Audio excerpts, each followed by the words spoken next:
এবং এবং ডি বক্সের মধ্যে বল এগিয়ে মেসি বল এবার গোলকে কোনো আটকায় প্রকার সুযোগ নেই লিওনেল মেসি 17 মিনিটের মাথায় এবার কিন্তু অফসাইডের কোনো সুযোগ নেই 17 মিনিটের মাথায় লিওনেল মেসি গোল করলেন তিনি কিন্তু এমবাপ্পের 14 গোলের রেকর্ডে ভাগ বসালেন কিন্তু এই লিওনেল মেসি ষষ্ঠ বিশ্বকাপ খেলতে নেমেই কিন্তু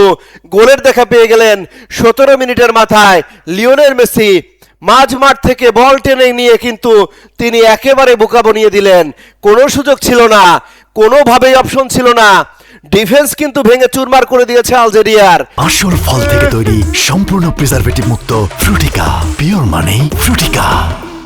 আলজেরিয়ার ডিফেন্স ভেঙে চুরমার করে দিয়ে লিওনেল মেসি মাঝ থেকে কিন্তু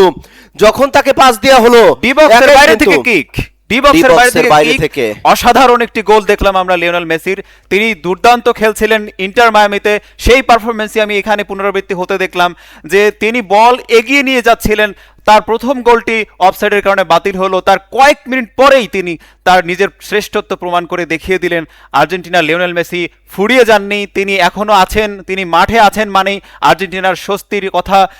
তিনি মাঠে আছেন মানে বিশ্বকাপ অভিযান তাদের বিশ্বকাপের যে দাবিদার সেই বিশ্বকাপের দাবিদার আর্জেন্টিনা করতেই পারে সেই লিওনেল মেসি কিন্তু আবারও প্রমাণ করলেন মাত্র 17 মিনিটের মাথায় যে তিনি গোল করে বিশ্ববাসীকে জানিয়ে দিলেন remember the name Lionel Messi LM10 তিনি ফুরিয়ে যাননি সংখ্যা কেবল বয়স এখনো তিনি দুর্দান্ত গোল করে যাচ্ছেন গোল ক্ষুধা কিন্তু তার মেটেনি একটা অফসাইড হয়েছে তাতে কি হয়েছে সময় কিন্তু নেননি লিওনেল মেসি রেকর্ড বয় কিন্তু তিনি চুরমার করে দিতে বদ্ধপরিকর আর মাত্র 3টি গোল এই 3টি গোল দিলেই কিন্তু